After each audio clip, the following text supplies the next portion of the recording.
Hello everyone, I welcome you all in Vedantu Commerce and I am your economics master teacher. आज की video के लिए आप excited हैं? जैसा कि हम स्टार्ट कर चुके हैं अपनी सीरीज YouTube पर इकोनॉमिक्स की, तो आज हम उसी सीरीज को आगे बढ़ाते हुए अपना नेक्स्ट टॉपिक कवर करेंगे। आप जानते हैं हम आज कौन सा टॉपिक कवर करने वाले हैं? बताइए अगर आप गेस कर सकते हैं तो। स्टार्ट करने से पहले you have to subscribe the channel and if you like the video just like it, okay, just hit the like button and share with your friends, and if you want something, if you want to say something, you just write in the comment section. All right, so let's begin towards the lecture. Our lecture topic is consumer equilibrium. What we will cover today? Consumer equilibrium. इस topic को आज हम cover करने वाले हैं अपनी इस video में। कंज्यूमर इक्विलिब्रियम स्टार्ट करने से पहले मैं आपको एक चीज यहाँ बता रही हूँ। आप इस टॉपिक को जब समझेंगे ना, तो आपको इस पॉइंट ऑफ व्यू से समझना है कि अभी आप एक कंज्यूमर हैं। अगर आप कोई बिजनेसमैन भी हैं तो भी इस टाइम आप अपने आप को एक प्रोड्यूसर मत समझिए, आप अपने आप को एक कंज्यूमर समझिए। ऑल्दो आप सभी जो देख रहे होंगे वो स्टूडेंट्स ही होंगे, लेकिन मैं ऐसा क्यों कह रही हूँ? इसलिए कह रही हूँ कि अगर आप किसी बिजनेस फैमिली से बिलोंग करते हैं, आप कोई बिजनेस करते हैं, तो आप उस पॉइंट ऑफ व्यू से सोचने लगेंगे। बट आपको सोचना कैसे है? एक कंज्यूमर, क्योंकि एक प्रोड्यूसर एक कंज्यूमर भी होता है, क्योंकि कंजप्शन तो वो करता ही है गुड्स और सर्विसेज का, इजंट और नॉट? ठीक है, तो यहाँ पर आप एक कंज्यूमर है और पूरा लेक्चर आपको और आने वाले 3-4 और लेक्चर आपको ये समझना है कि आप एक कंज्यूमर है और कंज्यूमर का पॉइंट ऑफ व्यू क्या होता है, तो आपको ये लेक्चर समझने में ज्यादा आसानी होगी। Okay, so initially, what is this consumer equilibrium? Initially we will do the introduction. A consumer buys different goods and services in order to satisfy different wants. Consumer buy करता है, कंज्यूमर खरीदता है, purchase करता है market से जाके कई सारे गुड्स और सर्विसेज को। ऐसा वो क्यों करता है? क्योंकि भाई हमारी जो डिमांड है उसको फुलफिल करने के लिए हमें गुड्स भी चाहिए और सर्विसेज भी चाहिए, मतलब इसका कंजप्शन करने के लिए चाहिए, ताकि हमारी जो वांट्स है वो सेटिस्फाई हो, है ना? इसीलिए तो हम गुड्स और सर्विसेज को परचेज करते हैं। Where wants are unlimited and resources are limited, जबकि ये हम जानते हैं और प्रीवियस लेक्चर में हम पढ़ भी चुके हैं, और ये बहुत ही जर्नल चीज भी है कि इकोनॉमी में रिसोर्सेज बड़े लिमिटेड हैं, जिसको हम क्या बोलते हैं? Scarcity of resources. लेकिन जो पीपल वांट है वो अनलिमिटेड है, यानी हमारी डिमांड कभी खत्म नहीं होती, रिसोर्सेज लिमिटेड है। यही प्रॉब्लम है ना इकोनॉमी में, इसलिए तो इकोनॉमिक्स का ओरिजिन हुआ है। क्यों हम पढ़ते हैं इकोनॉमिक्स? कि कैसे लिमिटेड रिसोर्सेज से अनलिमिटेड वांट्स को सेटिस्फाई किया जाए, यही पढ़ते हैं हम इकोनॉमिक्स में। चलिए आगे बढ़ते हैं। द ऑब्जेक्टिव क्या होता है यहाँ पर? हमारा उद्देश्य क्या है? ऑब्जेक्टिव क्या है? हम यहाँ पर अपने सेटिस्फेक्शन को मैक्सिमम करना चाहते हैं with the help of minimum resources. अब हमारे पास में रिसोर्सेज कमी तो है, ये तो बिल्कुल सही है, लेकिन उन कम रिसोर्सेज के साथ भी हमें अपने सेटिस्फेक्शन को मैक्सिमम करना है। यहाँ हम ये पढ़ेंगे कॉन्सेप्ट ऑफ यूटिलिटी। यहाँ पर हम एक यूटिलिटी, एक नया वर्ड हमने देखा है। इस यूटिलिटी का मतलब क्या होता है? यूटिलिटी बताता है want satisfying power of a commodity. किसी कमोडिटी को जब हम कंज्यूम करते हैं, उसमें कितना पावर होता है आपकी जो भी सेटिस्फेक्शन है उसको फुलफिल करने का, ये यूटिलिटी है। जैसे अगर मैं एक एग्जांपल लूं कि a child want to gain, just a minute, a child want to gain knowledge, so that will he demand। अगर कोई बच्चा है उसको नॉलेज चाहिए, या बच्चा नहीं मैं बड़ा भी कहूँ, अगर किसी को नॉलेज चाहिए तो वो किसकी डिमांड करेगा? बुक की डिमांड करेगा, करेगा ना? अगर एक बच्चा है उसको अगर नॉलेज चाहिए तो वो डिमांड किसकी करता है? ऑब्वियसली वो एक बुक की डिमांड करेगा, है ना? तो here book have the capacity, book में वो क्षमता है, वो कैपेसिटी है जिससे वो सेटिस्फाई कर पाए the want of gaining knowledge. समझ रहे मेरी बात को? यानी जो नॉलेज है हमारी, वो हम कहाँ से ले रहे हैं? बुक से, और बुक हमारी उस सेटिस्फैक्शन, उसको सेटिस्फाई कर पा रहा है, उस वांट को सेटिस्फाई कर पा रहा है। Then concept of utility. Utility, लेकिन एक बात बताइए मुझे कि जरूरी नहीं है जिस चीज की यूटिलिटी मेरे लिए है उसकी आपके लिए भी हो, उसकी थर्ड पर्सन के लिए भी हो। इसलिए utility person to person vary करती है, डिफर करती है, अलग अलग होती है। किसी को एजुकेशन चाहिए, किसी को कपड़े चाहिए, है ना? किसी को खाने के लिए चाहिए, किसी को रहने के लिए चाहिए। सबकी रिक्वायरमेंट्स अलग अलग है ना, तो यूटिलिटी भी सबकी अलग अलग होगी। तो ये क्या हुआ, ये सब्जेक्टिव होती है। Due to difference in profession, taste, nature and habit. सबका प्रोफेशन अलग है, सबका टेस्ट अलग है, नेचर अलग है, हैबिट अलग है, एनवायरनमेंट अलग अलग जगह पर रहते हैं वो, तो उस हिसाब से उनकी डिमांड अलग अलग है। उसी के बेसिस पर वो डिसाइड करते हैं उन्हें कौन सा गुड चाहिए, कौन सी सर्विसेज चाहिए। इसीलिए क्या बोलते हैं, यूटिलिटी का जो कॉन्सेप्ट है वो कैसा है, वो एक सब्जेक्टिव कॉन्सेप्ट है। कैसा है, सब्जेक्टिव। आप सब्जेक्टिव समझ रहे होंगे, यानी हर एक पर्सन की अपना ओपिनियन है, अपना टेस्ट है, अपना नेचर है, अपनी हैबिट, तो ये सब्जेक्टिव होता है। फॉर एग्जाम्पल मैं सब्जेक्टिव का आपको एक एग्जाम्पल देती हूँ, आप सब्जेक्टिव और ऑब्जेक्टिव को समझिए, क्योंकि ये वाले टर्म्स कई बार यूज होते हैं। जैसे आपका मल्टीपल चॉइस क्वेश्चन आता है, तो उसमें आपके एक क्वेश्चन आया और उसमें पूछा गया ABCD। तो अगर कोई क्वेश्चन में अगर बी ऑप्शन करेक्ट है तो मैं करेक्ट करूंगी बी, आपको भी बी करना पड़ेगा सेकंड, यानी हॉल में बैठे हुए जितने भी लोग होंगे सबका आंसर बी ही होगा, इसीलिए इसको ऑब्जेक्टिव कहते हैं, यानी आंसर की साइड से उसका बी ऑप्शन करेक्ट है। अब यहाँ मैं सब्जेक्टिव की बात करूँ, सब्जेक्टिव क्या है, कोई क्वेश्चन दिया, उसमें आपका ओपिनियन क्या है, ठीक है, मेरा ओपिनियन क्या है, किसी नेक्स्ट का क्या है, तो अगर हॉल में 10 लोग बैठे होंगे तो उस आंसर को लिखने का तरीका सबका अलग अलग होगा, इसीलिए हम क्या बोलते हैं, ये पेपर सब्जेक्टिव है और ये पेपर ऑब्जेक्टिव है, इसीलिए बोलते हैं। एक और एग्जाम्पल समझिए आप।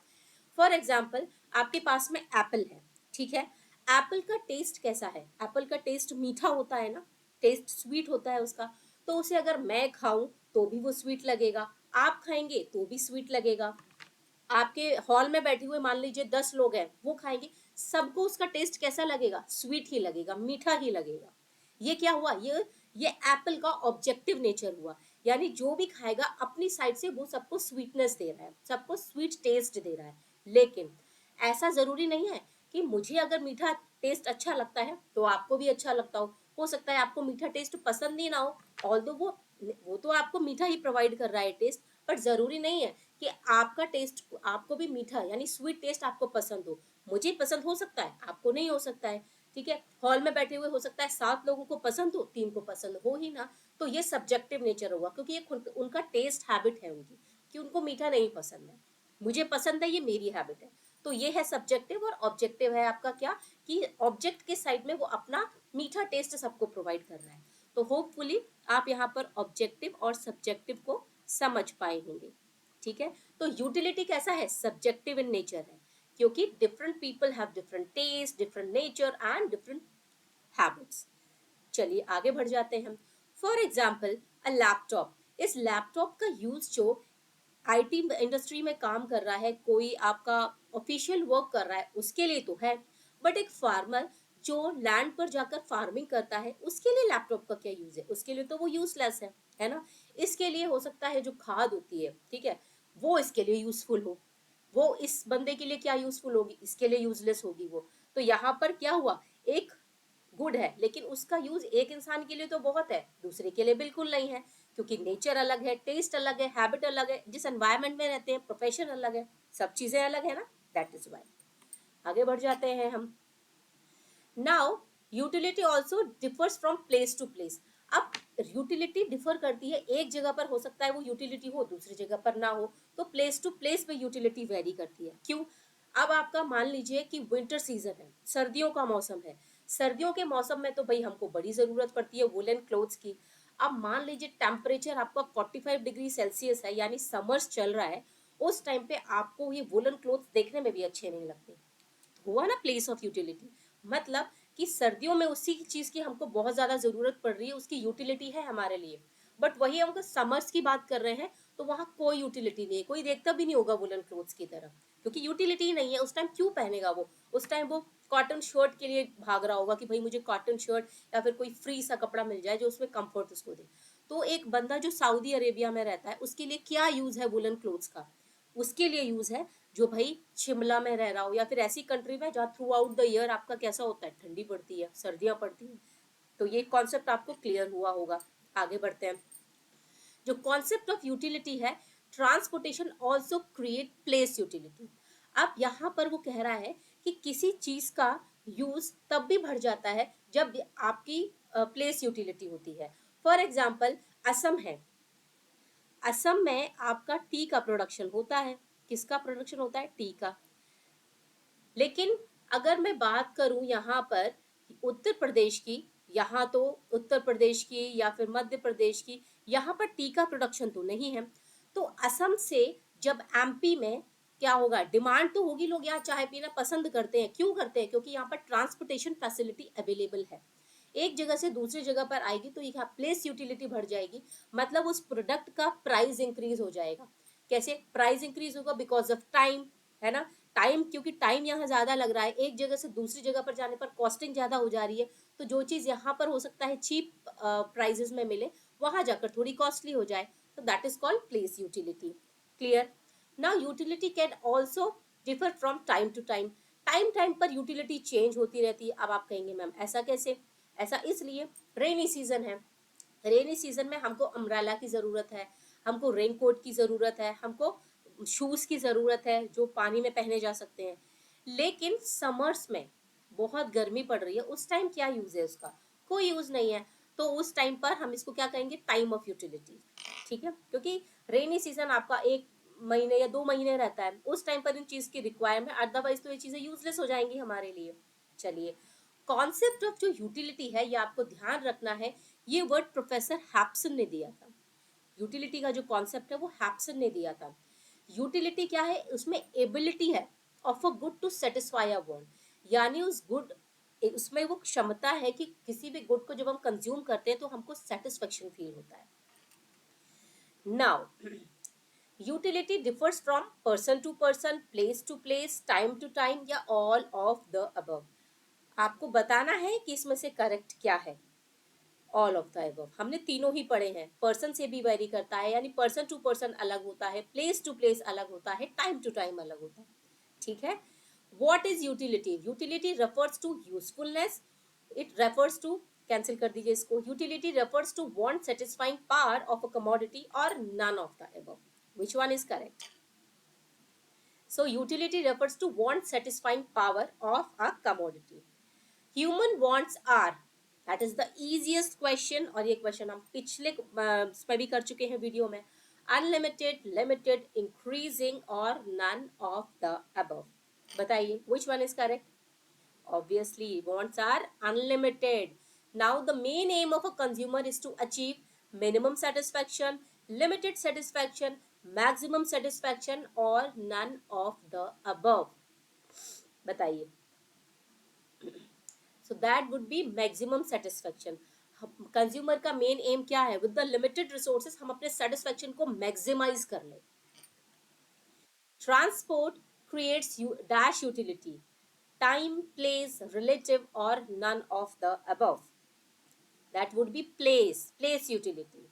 Now approach to study consumer equilibrium. जब हम कंज्यूमर इक्विलिब्रियम को पढ़ने जा रहे हैं, इक्विलिब्रियम मतलब होता है स्टेबलाइजेशन, स्टेबल, कहाँ पर आकर ये दोनों लोग रुकते हैं, कंज्यूमर किस पॉइंट पर आकर अपने आप को ये फील करता है कि ये मेरा स्टेबल पॉइंट है। इसके लिए हमने 2 अप्रोचेस देखनी है अपने इस कोर्स में। वैसे 3 होती हैं, बट ये आप ग्रेजुएशन में पढ़ेंगे। अभी 11th के कोर्स में आपके सिर्फ 2 यूटिलिटी है, कार्डिनल यूटिलिटी और ऑर्डिनल यूटिलिटी। ये 2 यूटिलिटी है।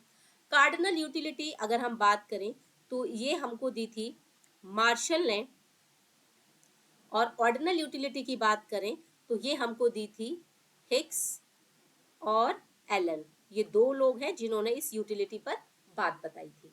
ठीक है, हम इनिशियली देखने वाले हैं कार्डिनल यूटिलिटी। कार्डिनल अप्रोच होता क्या है?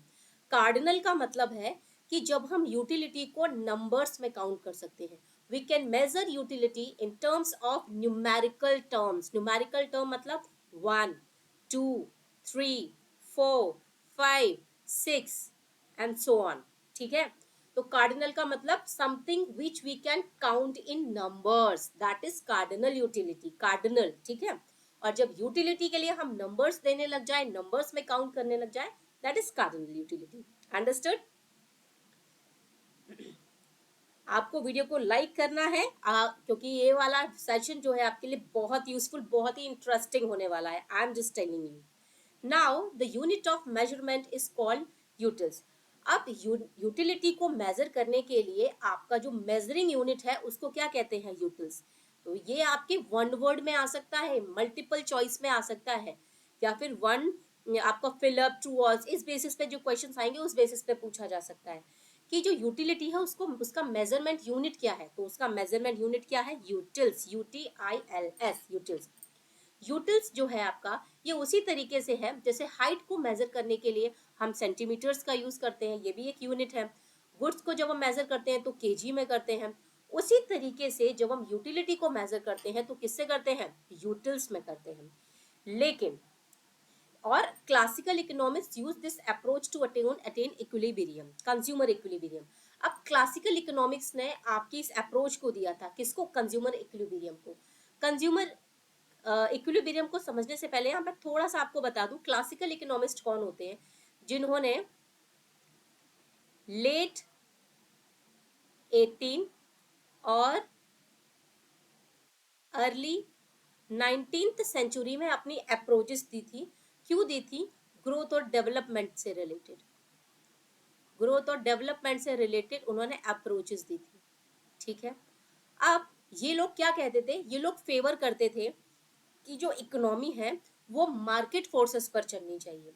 मतलब इसका है कि डिमांड और सप्लाई के अकॉर्डिंग चलनी चाहिए, यहाँ पर गवर्नमेंट का इंटरप्शन नहीं होना चाहिए। इसलिए ये फ्री इकोनॉमी की बात करते हैं। फ्री इकोनॉमी, ये हमने पिछले वीडियो में देखा भी है, फ्री इकोनॉमी की बात करते हैं, इसी को लेजर फेयर भी बोलते हैं। ठीक है, चलिए आगे बढ़ते हैं।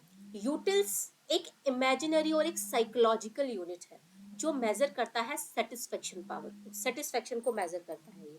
ठीक है, तो यूटिलिटी क्या है, एक इमेजिनरी, एक हाइपोथेटिकल, एक साइकोलॉजिकल मेजरमेंट है यूटिलिटी का। क्लियर, चलिए now concept of measurement. To measure utility there are two important aspect. Utility को जब हम मेजर करते हैं तो हमारे पास टू एस्पेक्ट का होना जरूरी है, इनको समझना जरूरी है। क्या, टोटल यूटिलिटी और मार्जिनल यूटिलिटी। इसको हम शॉर्ट में TU भी लिख देते हैं और मार्जिनल यूटिलिटी को MU भी लिखते हैं। ठीक है, आगे बढ़ते हैं। टोटल यूटिलिटी क्या है, टोटल यूटिलिटी बताता है total satisfaction from, total satisfaction obtained from the consumption from all possible units of a commodity। आपने जितनी भी यूनिट्स कंज्यूम करी हैं उन सबको जब आप टोटल कर देते हैं तो हमारा टोटल यूटिलिटी निकल आता है। It refers to aggregate of utilities from successive unit. हर एक सक्सेसिव आगे बढ़ने, यानी फर्स्ट में आपको फर्स्ट यूनिट को जब आप कंज्यूम करते हैं कितना यूटिलिटी मिला, सेकेंड को यूज करते हैं कितना यूटिलिटी मिला, थर्ड को करते हैं कितना यूटिलिटी मिला, जब आप इन सब को ऐड कर देंगे तो आपको टोटल यूटिलिटी मिल जाएगा। क्लियर, यहाँ पर इस कॉन्सेप्ट को आप शेड्यूल के थ्रू और समझ सकते हैं, जब आगे आने वाली वीडियो में आपको एक एक चीज में क्लियरली बताऊंगी। अब यहाँ अगर हम फॉर्मूले की बात करें जो कि बहुत इंपॉर्टेंट भी है, total utility is MU stands for marginal utility, अभी जस्ट बताया मैंने आपको, marginal utility of first unit plus marginal utility of second unit plus and so on marginal utility of nth unit. ठीक है, जब हमको पता नहीं होता है कहाँ तक तो हम nth टर्म लगा देते हैं, आपने 10th में डेफिनेटली मैथमेटिक्स में पढ़ा होगा। इसी को हम total utility submission of marginal utility पढ़ देते हैं। ये साइन किसका होता है, सबमिशन का। ठीक है, सम का, एडिशन। तो TU stands for total utility, MU stands for marginal utility, this sign stands for submission and N stands for number of units. Got it, moving on. Marginal utility refers to the additional utility derived by a consumer from an additional unit of a commodity consumed। अब marginal utility क्या है, आपका marginal word पूरी micro में आने वाला है, तो इस वर्ड को अभी अच्छे से समझ लो ताकि आगे डिफिकल्टी फेस ना करनी पड़े। आप एक यूनिट को यूज करते हो, एक के बाद आपने दूसरी यूज करी जो यूनिट, उसकी जो भी आपने यूटिलिटी उससे आपको मिली तो उसे हम कहेंगे एडिशनल यूटिलिटी। आपने फर्स्ट को यूज किया कितनी यूटिलिटी आई, सेकंड को यूज किया कितनी यूटिलिटी आई, थर्ड को यूज किया कितनी यूटिलिटी आई। तो आप क्या कर रहे हैं, फर्स्ट से सेकंड पर जा रहे हैं, आपने कितना एडिशन किया यूनिट का, एक यूनिट का एडिशन किया है। सेकंड से थर्ड पर कहे हैं कितना एडिशन किया, एक यूनिट का किया है। वही यहाँ बता रहा है कि मार्जिनल यूटिलिटी बताता है एडिशनल यूटिलिटी से जो भी drive by a consumer additional unit of a commodity, हर एक एडिशनल यूनिट से जो भी उसको यूटिलिटी मिलती जाती है वो मार्जिनल यूटिलिटी होती है। ठीक है, so it refers to additional unit of a commodity consumed by a consumer.